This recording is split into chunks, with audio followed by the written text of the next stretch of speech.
আমাদের এখানে আমাকেও সঙ্গে নিলে যেটা দেখালি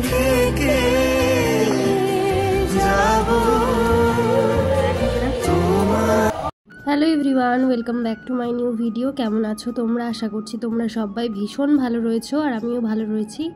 আমি প্রিয়া, আমার নতুন একটা ভিডিওতে তোমাদের সবাইকে জানাই অনেকটাই স্বাগত। এখন তোমরা যেই ক্লিপটা দেখতে পাচ্ছ এটা কিন্তু মনা রেকর্ড করেছে, আর আমি জানতামই না যে ওই ক্লিপটা নিয়েছে বলে। আমাকে পরে বলল যে তোর দিদু যখন তোকে খাইয়ে দিচ্ছিল সেটার একটা ভিডিও নিয়েছি, তাই ভাবলাম যে শেয়ার করি তোমাদের সঙ্গে।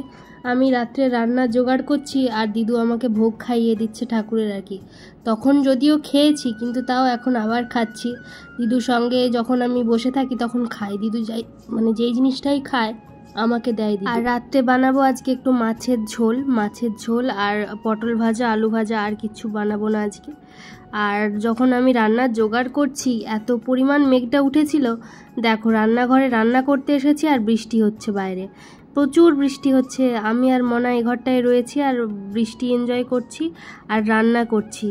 আর এই যে প্রথমে আমি আলুটা ভাজছিলাম, এত পরিমাণ বাতাস দিচ্ছে না, গ্যাসটা ঠিকঠাক জ্বলছে না, তো কি আর করা যাবে, ওই জন্যে দেখো একদম জালটাকে বাড়িয়ে দিয়েছি, কারণ আঁচ লাগছে না এমনিতেও।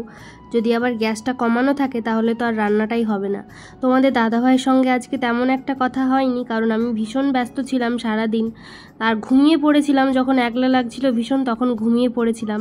আর এমনিতেও তোমাদের দাদাভাইয়ের সঙ্গে প্রত্যেকটা সময় আমার কথা হয় না, খুব কমই সময়ে কথা হয় এখন আর কি। তোমাদের দাদাভাই যে জায়গাটায় রয়েছে ওইখানে তো ঠিকঠাক করে কথা বলার সময় পায় নাও। তো এইভাবেই এখন 3টে বছর কাটাতে হবে, জানি না কিভাবে কাটাবো, তবে ভীষণ মাঝের মধ্যে ওকে মিস করি জানো।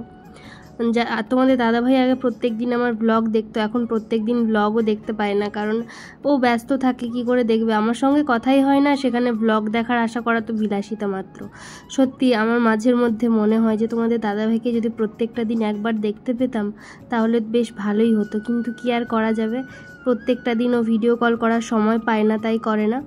তো ছাড়ো সেসব কথা। দেখো মাছের ঝোল রান্না করব, তো সেই জন্য আজকের আলুগুলো ভাজিনি, তো এমনি মশলাটা কষি আর ঝোলের আলুগুলো দিয়ে দিলাম। আর এইদিকে ভাত হচ্ছে মনার জন্য, মনার আমার ভাত হচ্ছে, আর দাদু আর দিদু যেই ভাত খাবে সেটা সব মানে দুপুরবেলার ভাত রয়েছে, যেহেতু মনা এসছে তো সেই জন্য ওর জন্য গরম ভাত আর মাছের ঝোলটা রান্না করছি, সবাই খাবে। আজকে রান্না করতে অনেকটাই সময় লেগে গিয়েছিল, শুধুমাত্র এই মেঘটা উঠেছে, বৃষ্টি হচ্ছে বাইরে তার কারণে, আর 10 বার তো মনা এদিক ওদিক করছে। তো যাই হোক, ওই দিন রাত্রিবেলার ভিডিও করা হয়নি, আর এইটা হচ্ছে তার পরের দিন সকালের ভিডিও। আমরা ঘুমিয়েছিলাম এখানে, আমি আরও ঘুমিয়েছিলাম, আগের দিন তো লাইটই ছিল না, মশারি টাঙিয়ে ঘুমিয়েছিলাম। আর এই যে দেখো এখন সকাল সকাল বান্ধবীর বাড়িতে এসে উনি এখন বিছানা গোছাচ্ছেন। তোমরা কে কে করো? আর এই দেখো কিট্টু সকাল থেকে বেচারা খেতে পায়নি আজকে, কারণ আগের দিন বৃষ্টি হচ্ছিল। সকালবেলা যদি ওকে ঘাস দিই ও তো খাবেই না। দেখো কি সুন্দর আমার হাতটা চাটছে, ভীষণ ভালোবাসে আমাকে কিট্টু। মনে আবার এক্ষুনি চলে যাবে, আমার দাদুর সঙ্গেই যাবে, আমার দাদু গড়বেতা যাবে। তো দাদু রেডি হয়ে একটু পরে বললো যে আমি রেডি হচ্ছি, আর দেখো দাদুর ঠান্ডা লাগছে। বয়স হলে মানুষের এরকমই হয়ে যায় জানো তো, ভীষণ ঠান্ডা লেগে যায়। এখন একটু বৃষ্টি হলে আমাদের গরম লাগে, কিন্তু আমার দাদু ঠাম্মার ভীষণ ঠান্ডা লাগে আর কি। তো সেই জন্যে ওরা কি করে বলো তো, কাঁথা ঢাকা নিয়ে আর বসে থাকে। তো আমি এখন হাসি, কিন্তু বুঝতে পারি যে আমাদেরও একটা সময় এরকম দিন আসবে। তো যাই হোক, দেখো মনা আর আমি এখন রান্নাঘরে দাঁড়িয়ে আছি, পেঁয়াজি ভাজবো আর কি। ও মুড়ি খেয়ে দিয়ে যাবে, তো সেই জন্য পেঁয়াজি ভাজছি। এইদিকে মেখে নিয়েছি বেসনটাকে ভালো করে, আর তেলটাও দিয়ে দিয়েছি কড়াই, এবার পেঁয়াজিগুলোকে ভাজবো আর কি। তো প্রথমে বড় বড় করে দিয়ে দিয়েছি, এটা আবার তুলে তারপরে আবার একবার ভাজবো আর কি। আর তোমাদের দাদাভাই সকালবেলা ফোন করেছিল, একটু দরকার ছিল তাই ফোন করেছিল, নইলে তো সময় পায় না। রাত্রিবেলাও ঠিকঠাক করে কথা হয় না, দিনেও কথা হয় না, এত পরিমাণ মানুষটার কথা মনে পড়ে সারাক্ষণ, কিন্তু মনে পড়লেও আর কিছু করার নেই। ব্যাপারটা হচ্ছে আমরা হাজার চাইলেও মানে একসঙ্গে থাকতে পারবো না, এখন এমনই অবস্থা, কি আর করা যাবে, এইভাবেই চলতে হবে। তো যাই হোক, দেখো পেঁয়াজিটাকে ভালো করে ভেজেছিলাম প্রথমে, তারপর এই যে ভালো করে এরকম পেঁয়াজির শেপ দিয়ে দিচ্ছি। এতে কি হয় বলো তো, পেঁয়াজিটা বেশ ক্রিস্পি লাগে খেতে। আর রান্নাবান্না দিদুই করবে। আমার শরীরটা ভীষণ খারাপ, এত পরিমাণ ঠান্ডা লেগেছে এখনও অবধি, প্রায় মানে অল টোটাল হয়ে গেল প্রায় 10 থেকে 12 দিন এই ঠান্ডা লাগার কারণে আমি ভুগছি।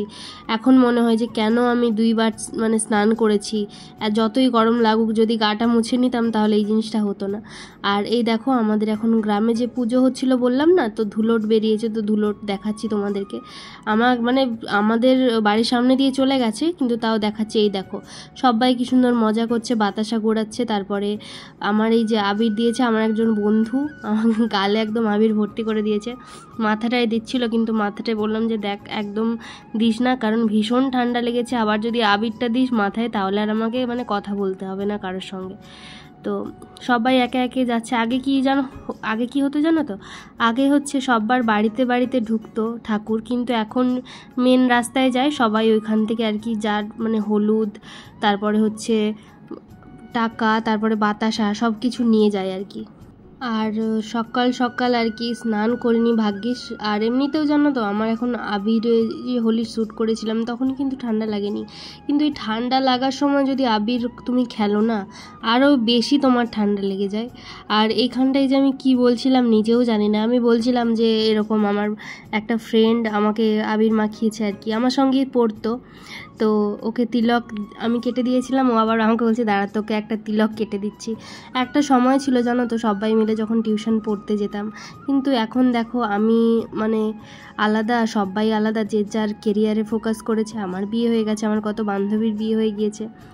তো যাই হোক, তারপরে আমার প্রিয় মানুষটা আমাকে ভিডিও কল করেছিল, তোমাদের দাদাভাইকে অনেক দিন বাদে, প্রায় 3-4 দিন বাদে আমি দেখতে পাচ্ছি। আমার তো ভীষণ ভালো লাগছে, ভীষণ মজা মানে আনন্দ হচ্ছে মনের মধ্যে যে মানুষটাকে অবশেষে আমি দেখতে পেলাম। কারণ এই মানুষটা আমার জীবনে যে কী সেটা আমি কাউকে বোঝাতে পারবো না। এই মানুষটাকে আমি নিজের জীবনের থেকেও বেশি ভালোবাসি আর কি। আর সেই মানুষটাকে আমাকে যখন মানে ছেড়ে থাকতে হচ্ছে, তার উপরে আবার কথা হচ্ছে না ঠিকঠাক করে। ছেড়ে থাকতে আমি অভ্যস্ত, কিন্তু কথা না হওয়ায় আমি অভ্যস্ত নয়। আগে এমন সময় ছিল যে কথা হতো, কিন্তু এখন আবার সেটাও হয় না। তো কি আর করা যাবে, কিচ্ছু করার নেই আমার লাইফে, মানে এইটা আমাকে অ্যাকসেপ্ট করতেই হবে। আর তোমাদের দাদাভাইকে ভীষণ হ্যান্ডসাম লাগছিল দেখতে, তাই ওকে বললাম যে দেখো তোমাকে এই ড্রেসগুলো পরে না আমি অনেক দিন বাদে দেখছি, তোমাকে না ভীষণ সুন্দর লাগছে দেখতে। আর তারপরে আর ভিডিও করিনি ওই দিন। আর এই দেখো তারপরের দিন সকালবেলা আমি আজকে তোমরা মোট 3 দিনের ভিডিও দেখতে পেলে আর কি, একটু একটু করে ক্লিপ নিয়েছিলাম। বাবার বাড়ি গিয়ে ঠিকঠাক ভিডিও করতে পারিনি। দেখো দাদুর সঙ্গে ডাক্তারখানা চলে এসেছি, প্রায় 6-7 দিন ধরে ভুগে আর আসলাম আজকে। আমি ছোটোবেলার থেকে এই ডাক্তারখানাতেই ডাক্তার দেখাই। যাদের গর্বেতায় বাড়ি তারা তো জানো যে এটা কোথায়, কোন জায়গায়। আমি বলছি না, তোমরা গেস করো। যারা গর্বেতা থেকে আমার ভিডিও দেখো, তোমরা ঠিক যারা গিয়েছো ওই জায়গাটায় তারা জানবেই। তো তোমাদের দাদাভাই আমাকে ফোন করেছিল, বলল তুমি ব্লাড টেস্ট করাও, ব্লাড টেস্ট করানোর পরে ডক্টরে কি বলছে আমাকে জানাও। তো তারপর বাড়ি এসে, আর আমি কালকে আবার শ্বশুরবাড়ি চলে যাব, তো সেই জন্য আম পেড়েছি গাছের।